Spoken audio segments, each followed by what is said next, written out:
बिस्मिल्लाहिर्रहमानिर्रहीम। इससे पिछले लेक्चर में हम ये डिस्कस कर रहे थे कि इनोलाइजेबल एल्डिहाइड्स और कीटोन्स, यानी वो एल्डिहाइड और कीटोन्स जिनमें अल्फ़ा पोजीशन पे कम से कम एक हाइड्रोजन मौजूद हो, उनको जब एसिड या बेस के साथ ट्रीट किया जाता है तो एक ख़ास तरह की प्रोडक्ट फार्म होती है जिसको हम एल्डोल कहते हैं, जिसमें भी एक वक्त कार्बोनिल फंक्शनल ग्रुप भी मौजूद होता है और हाइड्रोक्सिल फंक्शनल ग्रुप भी मौजूद होता है।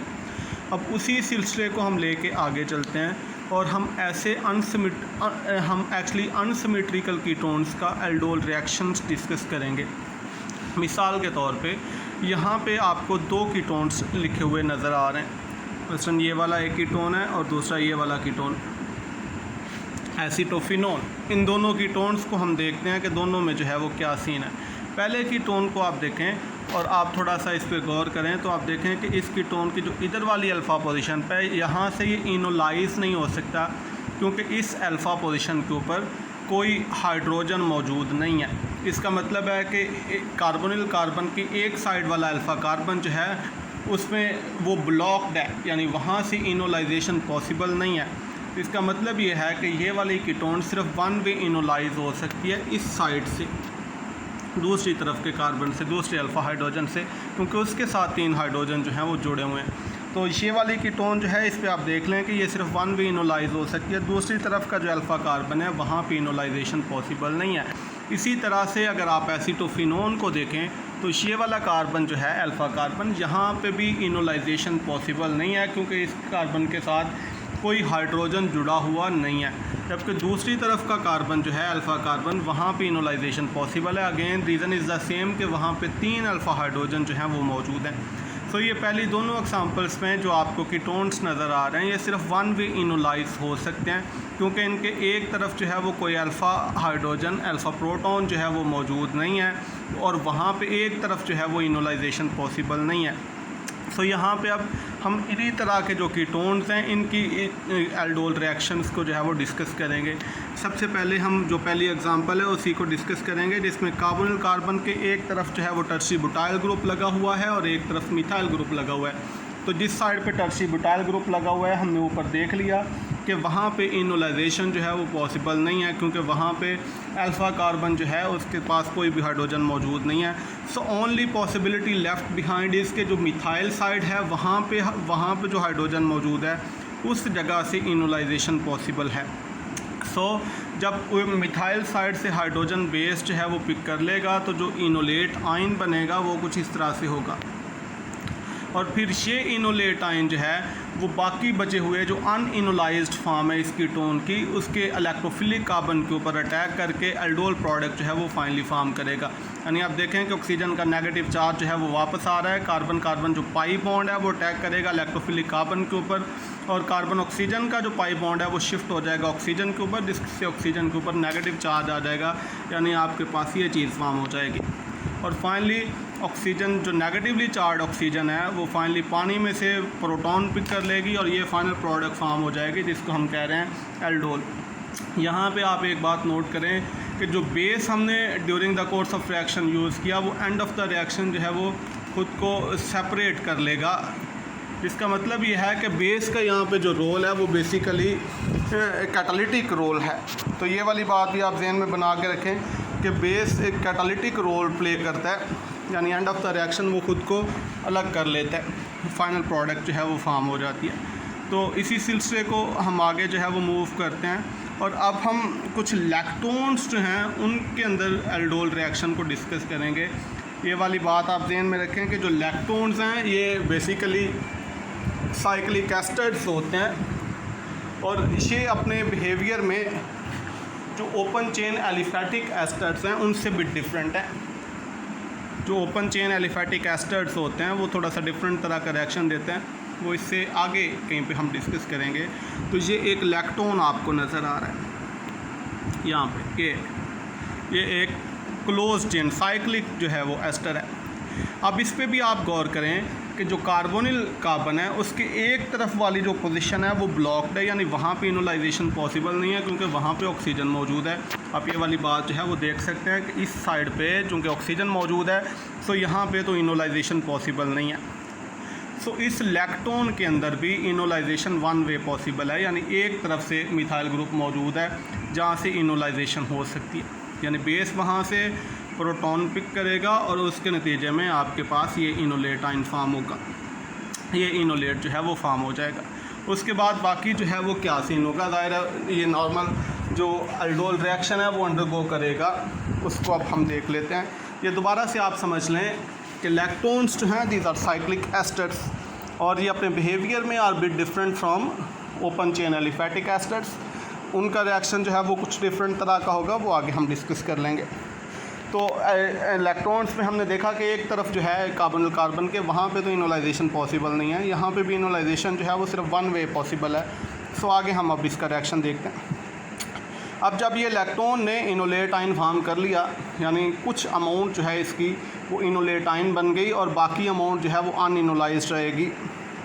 तो अब जो इनोलेट आयन बना वो न्यूक्लियोफाइल बन के जो बाकी इलेक्ट्रॉन है उसके इलेक्ट्रोफिलिक कार्बन के ऊपर अटैक करेगा, यानी जिस तरह से नॉर्मल जो है वो एल्डोल रिएक्शन होता है कि ऑक्सीजन का नेगेटिव चार्ज वापस आता है, carbon carbon pi bond electrophilic carbon के ऊपर शिफ्ट हो जाता है और एक पाई बॉन्ड ऑक्सीजन पे शिफ्ट हो जाएगा, तो ये आपके पास इंटरमीडिएट फॉर्म हो जाएगा, यानी टेट्राहेड्रल इंटरमीडिएट। और फिर ये इंटरमीडिएट जो है वो फाइनली पानी में से प्रोटॉन पिक करेगा, तो ये इलेक्ट्रॉन फार्म हो जाएगी और बेस जो है वो एंड ऑफ द रिएक्शन खुद को डिटैच कर लेगा।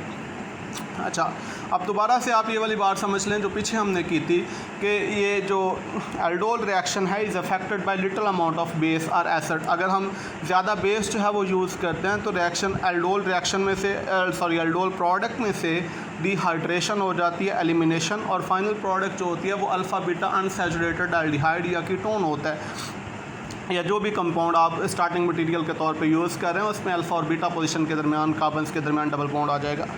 यानी इस रिएक्शन में अगर आप देखें कि जो अब आपके पास प्रोडक्ट बन गई वो ये बन गई, जिस एल्डोल प्रोडक्ट जो बन जाएगी। अब इसमें से जो डिहाइड्रेशन स्टेप होगा वो किस तरह से होगा ये अभी हम देख लेते हैं। तो जो बेस कैटलाइज्ड रिएक्शन होता है इसमें हमने पीछे भी देखा कि यहाँ पे जो मैकेनिज़्म होती है एलिमिनेशन की वो E1CP मैकेनिज़्म होती है, यानी पहले स्टेप के अंदर होता ही है कि बेस प्रोटॉन पिक करता है जिससे कॉन्जुगेट बेस फॉर्म होता है, और फिर कॉन्जुगेट बेस जो है वहाँ से हाइड्रोक्साइड आयन जो है वो रिमूव हो जाता है और फाइनल प्रोडक्ट फॉर्म हो जाती है। तो यही वाली बात है। अब पहले स्टेप में देखें कि बेस जो है वो प्रोटॉन पिक करता है जिससे ये वाला कॉन्जुगेट बेस फॉर्म होता है, और फिर ऑक्सीजन का नेगेटिव चार्ज वापस आ जाता है, carbon carbon double bond form करता है और जो लीविंग ग्रुप है वो लीव कर जाता है और ये फाइनल प्रोडक्ट बन जाती है जिसमें एक कार्बन कार्बन डबल बॉन्ड आ जाता है।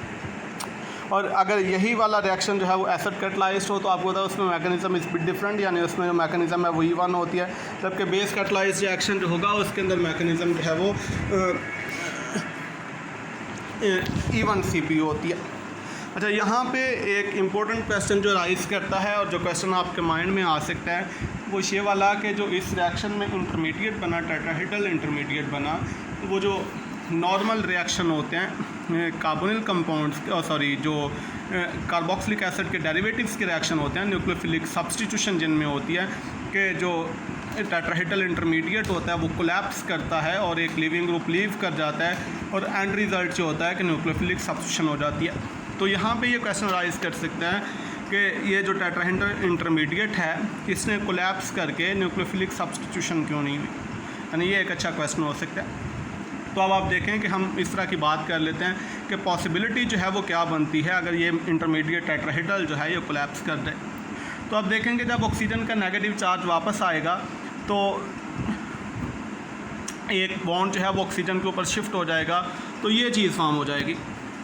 अब देखें ये चीज़ जब फॉर्म हुई तो एक्चुअली जो लिविंग ग्रुप है वो लीव नहीं कर सका, चूँकि कंपाउंड जो है वो साइक्लिक कंपाउंड है, यानी ओपन चेन एस्टर तो ये है नहीं, तो जो कार्बोक्सिल जो आपका अल्कोक्साइड ग्रुप है वो लीव नहीं कर सकता यहाँ पे, रादर स्टिल वो जुड़ा हुआ रहेगा इस कंपाउंड के साथ, क्योंकि कंपाउंड जो है वो चूँकि साइक्लिक है। और अगर ये कंपाउंड ओपन चेन होता तो फिर ये पॉसिबिलिटी बनती कि जब ये कोलैप्स करता टेट्राहेड्रल इंटरमीडिएट तो एक ग्रुप जो है अल्कोक्साइड ग्रुप जो है ये लीव कर जाता, लेकिन यहाँ पे चूँकि कंपाउंड जो है ये साइक्लिक है तो इसका जो डिपार्चर है वो तो पॉसिबल नहीं है।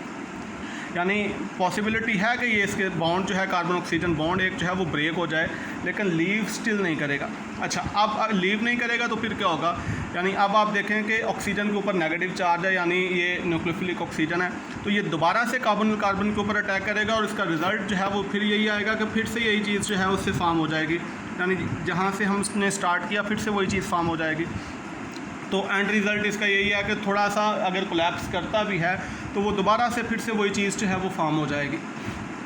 सो यहाँ पे न्यूक्लियोफिलिक सब्स्टिट्यूशन जो है वो पॉसिबल नहीं है, और यही थोड़ी देर पहले मैंने आपसे बात की थी कि जो साइक्लिक एस्टर्स हैं यानी लैक्टोन्स हैं वो अपने बिहेवियर में ओपन चेन एस्टर्स से थोड़ा सा डिफरेंट होते हैं, और यही वाला डिफरेंस है। दोबारा से देख रहे हैं मैं क्या कह रहा हूँ, कि मैं कह रहा हूँ कि यहाँ पे पॉसिबिलिटी एक ये बनती है कि जो टेट्राहेड्रल इंटरमीडिएट है वो कोलैप्स करता, और जो नॉर्मल न्यूक्लियोफिलिक सब्स्टिट्यूशन रिएक्शन होते हैं कार्बोक्सिलिक एसिड के डेरिवेटिव्स के वही वाले होते, और जो लिविंग ग्रुप है वो लीव कर जाता है। लेकिन चूंकि कंपाउंड यहाँ पे साइक्लिक है, सो डिपार्चर तो लिविंग ग्रुप का पॉसिबल नहीं है। अगर कार्बन ऑक्सीजन बॉन्ड जो है वो टूट भी जाए, कार्बन ऑक्सीजन बॉन्ड अगर टूट भी जाता है तो वो दोबारा से जुड़ जाएगा, क्योंकि यही एक पॉसिबिलिटी बाकी बचती है। अब हम थोड़ी बात कर लेते हैं क्रॉस कंडेंसेशन की। क्रॉस यानी अब तक जितने हमने रिएक्शन पढ़े हैं, अब तक जितने भी हमने इससे पीछे रिएक्शंस देखे हैं, सारों के अंदर जो एल्डिहाइड या कीटोन यूज़ किया वो एक ही किया है, यानी वही कीटोन या एल्डिहाइड इनोलाइज होता है, और उसी का कार्बन जो है वो इलेक्ट्रोफिलिक कार्बन के साथ तौर पे जो है वो बिहेव कर रहा होता है। लेकिन अब हम कुछ ऐसे रिएक्शंस की बात करेंगे जिनमें दो डिफरेंट एल्डिहाइड या कीटोन्स को आपस में रिएक्ट करवाया जाता है, तो फिर जो है वो सीन क्या होता है। आप इस पर देखें, जो स्टार्ट में एग्जांपल है, एक ये एसीटोफिनोन ये वाला हम कीटोन यूज़ करेंगे, और एक ये वाली एल्डिहाइड यानी पैरानाइट्रो बेंजल्डिहाइड ये हम यूज़ करेंगे। तो जो फाइनल प्रोडक्ट इस रिएक्शन की बनेगी वो ये वाली बनेगी। यानी इस पे आप दोबारा से देखें, इस रिएक्शन को एक दफ़ा गौर करें कि इस रिएक्शन में हमने दोनों जो कार्बोनिल कंपाउंड है वो डिफरेंट यूज़ किए हैं, और उनको बेस के साथ ट्रीट करवाया गया हुआ है, यानी सोडियम हाइड्रोक्साइड के साथ हमने उनको ट्रीट करवाया, और जो प्रोडक्ट बनी है वो ये वाली बनी है। ये इंटरेस्टिंग केस है, आप इस पर डीपली जो है अब हम देखते हैं इस रिएक्शन को। मैं दोबारा से एक दफ़ा रिपीट करता हूँ कि क्रॉस कंडेंसेशन में ये हुआ है कि हमने जो कार्बोनिल कंपाउंड यूज़ किए हैं वो दोनों डिफरेंट यूज़ किए हैं, बजाय इसके कि हम एक ही कार्बोनिल कंपाउंड यूज़ करें, जो इससे पिछली एग्जांपल्स में हम सारों ने देखा। तो इसमें आप देखें कि जो एक एल्डिहाइड हमने यूज़ किया वो ये वाला है, यानी पैरानाइट्रो बेंजल्डिहाइड। अब पैरानाइट्रो बेंजल्डिहाइड जो है ये इनोलाइज नहीं हो सकता। इसकी वजह यह है कि इसमें जो कार्बोनिल कार्बन है उसके एक तरफ तो हाइड्रोजन लगा हुआ है, कार्बन वहाँ पे है ही नहीं, अल्फ़ा कार्बन है ही नहीं, सो वहाँ पे तो इनोलाइजेशन की पॉसिबिलिटी है ही नहीं। दूसरी तरफ भी चूँकि फिनाइल रिंग है, तो वहाँ पे भी जो अल्फ़ा कार्बन है उसके पास भी कोई प्रोटॉन जो है वो मौजूद नहीं है। यानी इस जो पैरानाइट्रो बेंजल्डिहाइड है इसमें दोनों जो अल्फ़ा कार्बन हैं उनके पास दोनों अल्फ़ा कार्बन तो है ही नहीं, सॉरी एक तरफ ही अल्फ़ा कार्बन है उसके पास कोई हाइड्रोजन नहीं है, जबकि दूसरी तरफ तो अल्फ़ा कार्बन है ही नहीं। सो यहाँ पे तो इनोलाइजेशन की कोई पॉसिबिलिटी नहीं बनती। सो यानी क्रॉस कंडेंसेशन में सबसे जो बिगेस्ट क्वेश्चन होता है वो ये होता है कि कौन सी एल्डिहाइड या कीटोन जो है वो इनोलाइज होगी, और कौन सी एल्डिहाइड और कीटोन वो होगी जिसका कार्बन इलेक्ट्रोफिलिक कार्बन के तौर पे बिहेव करेगा। सो ये जो एग्जांपल जिसकी हम बात कर रहे हैं इसमें पैरानाइट्रो बेंजल्डिहाइड की जहाँ तक बात है तो वो चूँकि इनोलाइज हो ही नहीं सकती, तो इसका मतलब कि वो उसके पास ओनली पॉसिबिलिटी लेफ़्ट जो है वो ये है कि उसका कार्बन इलेक्ट्रोफिलिक कार्बन के तौर पे बिहेव करेगा। अब हम बात करते हैं जो दूसरी कीटोन हमने इस रिएक्शन के अंदर यूज़ किया है, यानी एसीटोफिनोन। उस पर भी आप देखें तो उसकी एक तरफ वाला कार्बन जो है, यानी जो बेंजीन रिंग वाला कार्बन है, उसके भी चूँकि अल्फ़ा कार्बन के पास हाइड्रोजन मौजूद नहीं है, सो उस तरफ से यहाँ पे भी इनोलाइजेशन पॉसिबल नहीं है। सो इस कीटोन के अंदर भी इनोलाइजेशन जो है वो सिर्फ एक तरफ से पॉसिबल है, यानी मिथाइल ग्रुप की तरफ से। यानी जो दूसरी एसीटोफिनोन में कार्बोनिल कार्बन के एक तरफ जो मिथाइल लगा हुआ है वहाँ पे चूँकि अल्फ़ा हाइड्रोजन हैं, और जो इनोलेट आइन बनेगी वो डैम श्योर है कि यही वाली बनेगी। इसके अलावा इस रिएक्शन के अंदर कोई और इनोलेट आइन बनना पॉसिबल नहीं है। ये बात आप यहाँ पे जहन में बना के रखें कि जब दो डिफरेंट एल्डिहाइड या कीटोन्स का हम आपस में रिएक्शन करवाते हैं तो टोटल 4 प्रोडक्ट्स की पॉसिबिलिटी होती है। यानी एक तरफ का एल्डिहाइड या कीटोन जो होता है वो 2 डिफरेंट तरह के इनोलेट आइन बना सकता है, इसी तरह से दूसरा एल्डिहाइड या कीटोन जो होता है वो भी 2 डिफरेंट तरह के इनोलेट आइन बना सकता है, और टोटल जो 4 प्रोडक्ट्स इस तरह से पॉसिबल होती है। लेकिन रिएक्शन की सक्सेस जो है वो इसी चीज़ में है कि हम रिएक्शन को कितना यूज़फुल बनाते हैं, वो इसी चीज़ के ऊपर है कि हम उसको जो नंबर ऑफ़ इनोलेट आयंस हैं उसको हम मिनिमाइज़ करें। यानी यहाँ पे हमने देखा कि जो 2 एल्डिहाइड और कीटोन्स हमने यूज़ किए इस रिएक्शन के अंदर, उनमें से सिर्फ एक इनोलेट आयन बनना पॉसिबल है। इसी एक इनोलेट आयन के अलावा इस रिएक्शन के अंदर कोई और इनोलेट आयन बनना पॉसिबल नहीं है, क्योंकि एक जो एल्डिहाइड हमने यूज़ किया वहाँ पे तो अल्फ़ा हाइड्रोजन है ही नहीं। दूसरा जो कीटोन हमने यूज़ किया उसके भी एक तरफ से इनोलाइजेशन यहाँ पे पॉसिबल नहीं है, सिर्फ एक तरफ से इनोलाइजेशन पॉसिबल है। सो एम्बिग्विटी जो है इस रिएक्शन में वो मिनिमाइज़ हो जाएगी। अगर दोनों एल्डिहाइड या कीटोन में दोनों तरफ जो है वो इनोलेट आयन बनना पॉसिबल होते तो नंबर ऑफ़ प्रोडक्ट्स जो हैं वो ज़्यादा हो जाते और बहुत बिग एम्बिग्विटी जो है वो राइज करती, और फाइनल प्रोडक्ट डिसाइड करना और रिएक्शन को सिंथेटिकली इम्पोर्टेंट बनाना जो है वो मुश्किल हो जाता है यहाँ पे। सो इस रिएक्शन के अंदर हमने बात कर ली कि जो सिर्फ इनोलेट आयन पॉसिबल है वो ये वाला है, दिस वन। ये अब जो है वो इनोलेट आयन के तौर पे, यानी दिस वन, ये वाला, ये इनोलेट आयन के तौर पे बिहेव करेगा। और जो पैरानाइट्रो एसिटाल्डिहाइड है, पैरानाइट्रो बेंज़ाल्डिहाइड है, उसका कार्बन इलेक्ट्रोफिलिक कार्बन के तौर पे बिहेव करेगा और ये टेट्राहेड्रल इंटरमीडिएट फॉर्म होगा आपके पास, दिस वन, ये टेट्राहेड्रल इंटरमीडिएट फॉर्म होगा। और फिर वो पानी में से हाइड्रोजन पिक करेगा और ये प्रोडक्ट बन जाएगी जिसको हम कहेंगे एल्डोल प्रोडक्ट। और फिर इसी एल्डोल प्रोडक्ट्स में से जो डिहाइड्रेशन होती है बेस कैटलाइज, उसके मैकेनिज़्म के मतलब आप लोग जानते हैं कि वो किस तरह से होती है। यानी पहले उसमें E1CP मैकेनिज़्म होती है, पहले हाइड्रोजन जाता है और फिर कॉन्जुगेट बेस बनता है और फिर ऑक्सीजन का जो नेगेटिव चार्ज है वो हेल्प करता है लिविंग ग्रुप को लीव करने में। सो यही सारा कुछ होगा। यानी पहले यहाँ से आप देखें कि बेस जो है वो प्रोटॉन पिक करता है तो ये उसका कॉन्जुगेट बेस बन जाता है स्टार्टिंग मटेरियल का, फिर हाइड्रोक्साइड जो है वो लीव कर जाता है। तो फाइनल जो है वो ये वाली अल्फ़ा बीटा अनसैचुरेटेड कंपाउंड जो है वो फाइनल प्रोडक्ट है इस रिएक्शन का। सो क्रॉस कंडेंसेशन में आपको मैं फिर से एक दफ़ा पिछली बातों को रिपीट करता हूँ कि इसमें हम 2 डिफरेंट तरह के एल्डिहाइड और कीटोन्स जो हैं वो यूज़ करते हैं। और यहाँ पे टोटल प्रोडक्ट्स की अगर हम बात करें तो पॉसिबिलिटी ये है कि 4 प्रोडक्ट्स बन सकती हैं। पीछे उसको हमने डिस्कस कर लिया कि 4 डिफरेंट तरह के चूँकि इनोलेट बन सकते हैं, तो वो चारों इनोलेट जो है वो अपना अपना प्रोडक्ट बना सकते हैं। लेकिन रिएक्शन की सक्सेस जो है वो इस चीज़ में है कि हम नंबर ऑफ़ इनोलेट को यहाँ पे कम करें, जैसे इस रिएक्शन में हमने कम किया। मूविंग फॉरवर्ड हम ये एग्ज़ाम्पल एक लेते हैं। इसमें आप देखें कि बेंजोफिनोन है एक और दूसरी तरफ जो है वो एसिटाल्डिहाइड है। मैं दोबारा रिपीट करता हूँ कि एक स्टार्टिंग मटीरियल जो है वो बेंजोफिनोन है और दूसरा स्टार्टिंग मटीरियल जो है वो एसिटाल्डिहाइड है। If they are treated with base तो क्या होगा, क्या ये वाली प्रोडक्ट बनेगी? यानी बाहर तो हमें यही लगता है कि ये वाली प्रोडक्ट यहाँ पे फॉर्म होगी। यानी जो बेंजोफिनोन है वो तो इनोलाइजेबल है ही नहीं, और जो एसिटाल्डिहाइड है वो भी एक तरफ से जो है वो इनोलाइज हो सकती है। सो जो पॉसिबिलिटी आती है प्रोडक्ट की वो ये वाली आती है। अब हम चेक करते हैं कि क्या ऐसा होता है कि नहीं होता। सो एक दफ़ा फिर हम स्टार्ट से लेते हैं कि जो एसिटाल्डिहाइड है वही उसके सिर्फ एक तरफ से इनोलाइजेशन पॉसिबल है, और जो जहाँ तक बात है बेंजोफिनोन की वहाँ पे तो इनोलाइजेशन पॉसिबल है ही नहीं। तो हम जब बेस के साथ इसको ट्रीट करेंगे तो एसिटाल्डिहाइड का जो इनोलेट आयन बनेगा वो ये वाला बनेगा। अब क्या ये वाली जो इनोलेट आयन बना है ये बेंजोफिनोन के ऊपर अटैक करके ये वाला टेट्राहेड्रल इंटरमीडिएट और फाइनली ये प्रोडक्ट फॉर्म करेगी। क्या करेगी कि नहीं करेगी, हम इसकी बात कर लेते हैं। तो बज़ाहिर तो इसमें हमें कोई कबाहत नज़र नहीं आती, हमें ऐसे ही लग रहा है कि ऐसे ही होगा कि एसिटाल्डिहाइड का जो इनोलेट है वो अटैक करेगा ऐसे बेंजोफिनोन के ऊपर और जो फाइनल प्रोडक्ट ये वाली बनेगी आपके पास। लेकिन एक्चुअली ये वाला रिएक्शन जो है वो वर्क नहीं करता। अब इसकी रीज़न क्या है, इसकी अब रीज़न की तरफ जो है वो मूव करते हैं। अब पहले तो आप ये वाली बात समझ लें कि जो इसमें बेंजोफिनोन हमने यूज़ किया है वो बहुत हिंडर्ड कीटोन है। यानी उसमें कार्बोनिल कार्बन के दोनों तरफ जो हैं वो चूँकि बेंजीन रिंग्स मौजूद होती हैं, इसका मतलब ये है कि ये बड़ी हिंडर्ड कीटोन है। और दूसरा आप देखें कि कॉन्जुगेशन जो है वो बहुत ज़्यादा है, यानी कार्बोनिल कार्बन के दोनों तरफ जो हैं वो बेंजीन रिंग मौजूद हैं जो कार्बन के इलेक्ट्रोफिलिक करैक्टर को कॉन्जुगेशन की वजह से कम कर देंगी। और कार्बन जितना लेस इलेक्ट्रोफिलिक होगा उतना इसके ऊपर न्यूक्लियोफाइल का अटैक करना जो है वो कम पॉसिबल हो जाएगा। इसलिए ये प्रोडक्ट ये रिएक्शन जो है वो होता नहीं है और ये प्रोडक्ट बनती नहीं है। रीज़न को दोबारा से आप देख लें कि पहली रीज़न तो इसमें यह है कि जो बेंजोफिनोन है ये बहुत ज़्यादा हिंडर्ड कीटोन है। आप इसकी वजह समझ सकते हैं कि कार्बोनिल कार्बन जो है उसके दोनों तरफ चूँकि बेंजीन रिंग्स हैं जिसकी वजह से हिंड्रेंस बहुत ज़्यादा हो जाती है।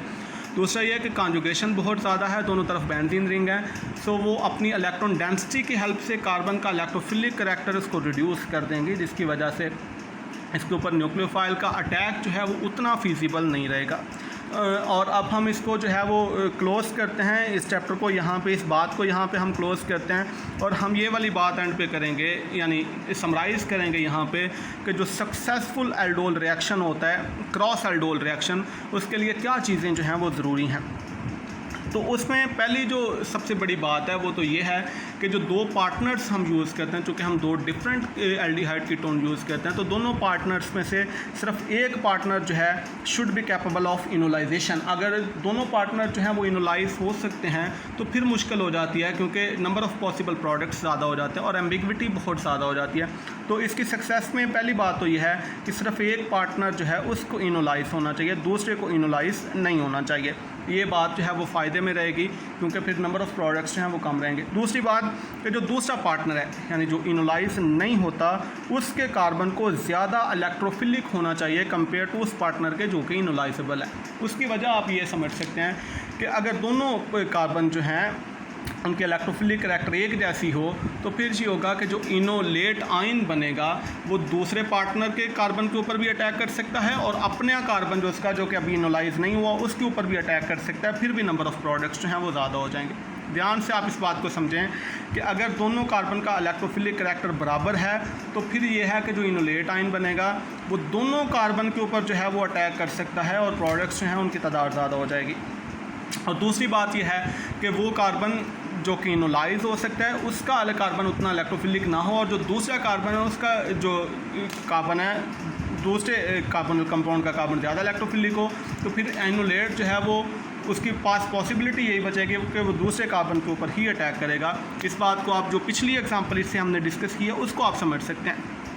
यानी ये एग्जांपल जिसमें हमने एसिटोफिनोन और पैरानाइट्रोबेंज़ाल्डिहाइड यूज़ किया, इसमें आप देखें कि जो इनोलाइजेबल कीटोन है वो ये वाला है, दूसरा जो एल्डिहाइड है वो तो इनोलाइजेबल है ही नहीं, लेकिन उस एल्डिहाइड का, इस एल्डिहाइड का जो कार्बोनिल कार्बन है ये ज़्यादा इलेक्ट्रोफिलिक है। क्यों इलेक्ट्रोफिलिक ज़्यादा है ये बात भी आप आसानी से समझ सकते हैं कि चूँकि इसमें जो बेंजीन रिंग है उसके पैरा पोजीशन के ऊपर इलेक्ट्रॉन विदड्राइंग नाइट्रो ग्रुप जुड़ा हुआ है, और electron withdrawing nitro group carbonyl carbon के जो पॉजिटिव करैक्टर है उसको ये बढ़ा देगा। यानी ये आप बात समझें कि जो इलेक्ट्रॉन विदड्राइंग ग्रुप है वो कार्बन का चूँकि पॉजिटिव चार्ज बढ़ा देगा, यानी इसका इलेक्ट्रोफिलिक करैक्टर जो है वो इन्हांस कर देगा। सो जो इनोलेट आयन है वो डेफिनेटली फिर इसी कंपाउंड के ऊपर जो है वो अटैक करेगा, जो सेल्फ कंडेंसेशन है वो यहाँ पे पॉसिबल नहीं होगी। सो ये दो बुनियादी चीज़ें हैं जो सक्सेसफुल क्रॉस एल्डोल रिएक्शन के लिए जो हैं वो लाजम होती हैं। एक ये है कि जो दो पार्टनर हम यूज़ करेंगे उनमें से एक ही पार्टनर जो है उसको इनोलाइज होना चाहिए, और दूसरा ये है कि वो पार्टनर जो कि इनोलाइज नहीं हो रहा उसके कार्बन को ज़्यादा इलेक्ट्रोफिलिक होना चाहिए। इस तरह से ये रिएक्शन जो है वो सक्सेसफुल रहेगा।